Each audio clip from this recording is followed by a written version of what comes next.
Pemirsa, sesudah buron selama 2 tahun, pelaku maling baterai tower ditangkap polisi pas lagi nganter bininya berobat ke rumah sakit.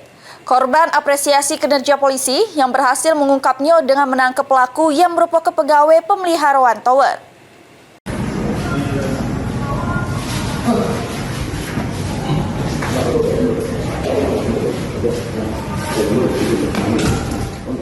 Inilah detik-detik penangkapan buronan selama 2 tahun atas nama Sugiarto yang ditangkap pas lagi nganter ke bininya berobat ke rumah sakit.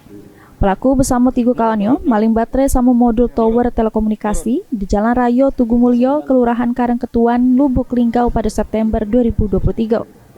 Para pelaku merusak gembok tower terus ngambil 4 unit baterai sama 7 modul yang menyebabkan kerugian mencapai 51 juta rupiah. Bahkan, sinyal provider jadi hilang pas baterai tersebut dipaling.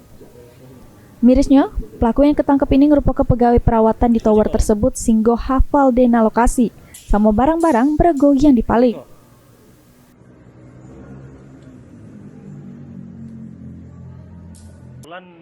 Para pelaku adalah sebagai pegawai ini ya, untuk apa tuh pemeliharaan tower. Jadi mereka gemboknya sengaja dihancurin masuk ke dalam tower.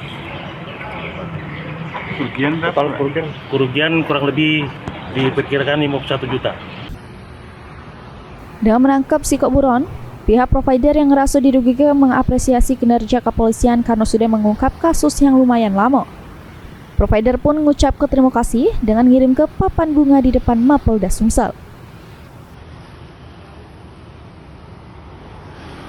Kami dari Telkomsel Sumbaksel mengucapkan terima kasih kepada Polsek Lubuk Linggau Selatan, Polres Lubuk Linggau, dan Polda Sumatera Selatan atas upayanya dalam melakukan penangkapan terhadap tersangka pencurian baterai dan modul di Tower Telkomsel.